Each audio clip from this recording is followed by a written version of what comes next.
Caitlin, earlier President Biden signaled this trip wasn't a good idea.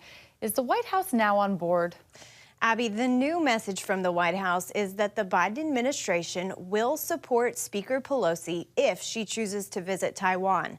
National Security Council Coordinator for Strategic Communications, John Kirby, saying today there's nothing new about congressional delegations visiting the island.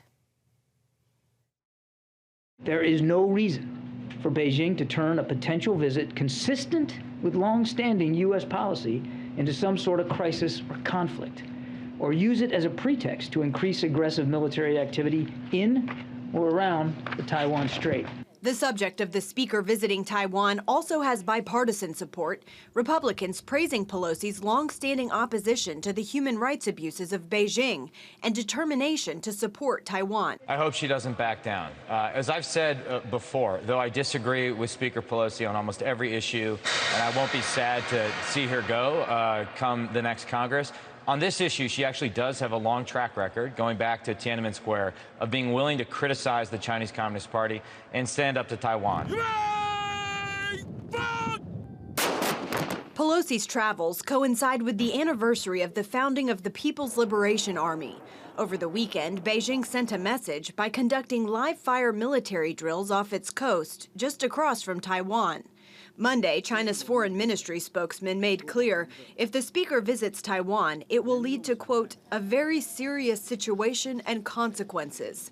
While not providing specifics as to any consequences, he added, the People's Liberation Army will not sit by idly. This is part of what China calls its wolf diplomacy, where it intimidates, badgers, manipulates its neighbors and countries around the world to get its way. President Biden spoke with Chinese President Xi Jinping for over 2 hours last week. According to a statement from Beijing, in reference to Taiwan, President Xi warned Biden, those who play with fire will perish by it. In some meaningful sense, the invasion of Taiwan has already begun. This is part of it. They're preparing the battle space. They're trying to make us afraid. They're trying to convince the Taiwanese that they cannot count on us, and we need to stand up to that growing aggression.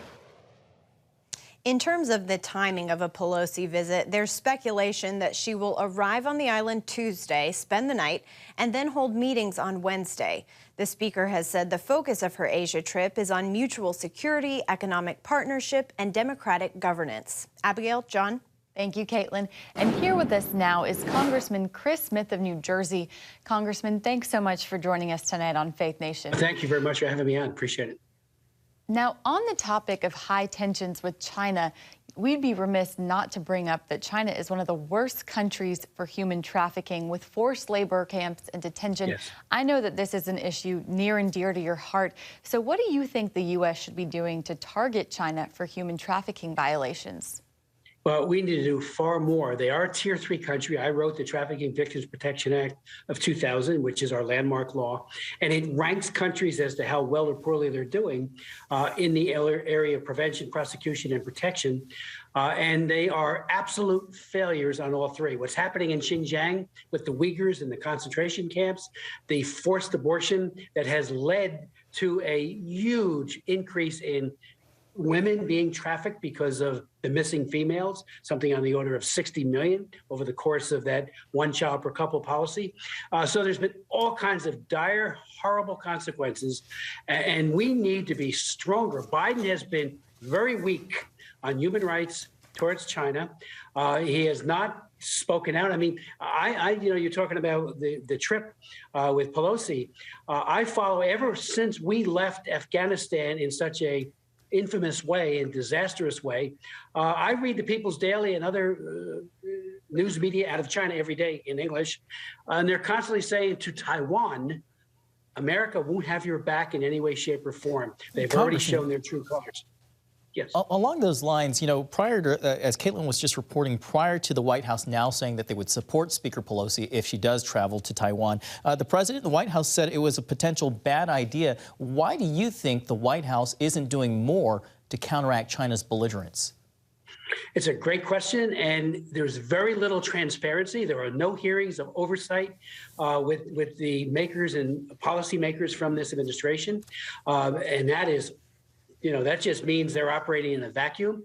Congress is not held to account, and the Democrats are in control. When we take control, which we hope will happen next year, when we're all sworn in again, we need to do vigorous oversight. I've chaired 76 congressional hearings on human rights abuses in China.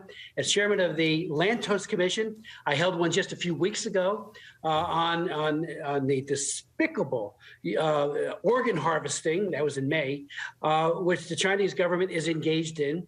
50 to 100,000 people, Falun Gong, Christians, Uyghurs, average age 28, and they take their organs to make money.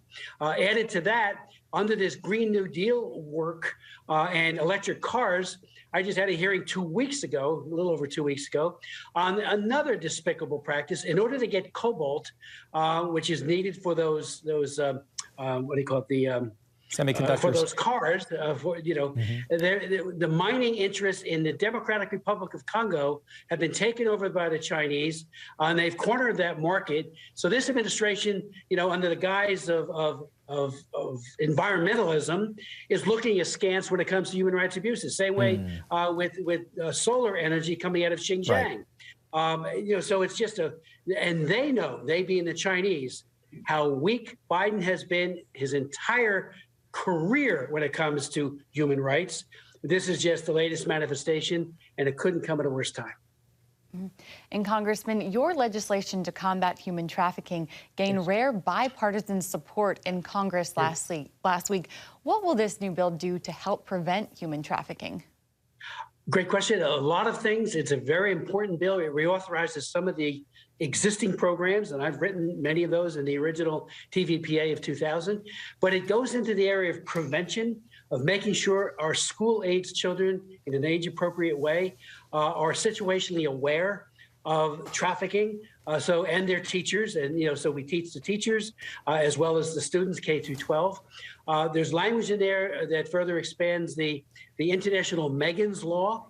We've already had well over 7,000 convicted pedophiles who have been turned down at borders all over the world because we noticed them. I wrote the original international Megan's Law. This further expands and strengthens that important initiative. And then we also provide help to the women to make sure that, for instance, in the area of economic empowerment, that they get help with wraparound services. Housing is included in the bill. If you don't have a house or a home or a rental, and it's usually a rental, of course, you're more likely to be re-trafficked. And if you're poor, being preyed upon by the predators, you need that. If you're homeless, you're much more vulnerable. So that's all in the bill. Well, Congressman, we're going to have to leave it there tonight, but thank you so much for joining us. Thank you, Congressman. Thank you so much for having me on.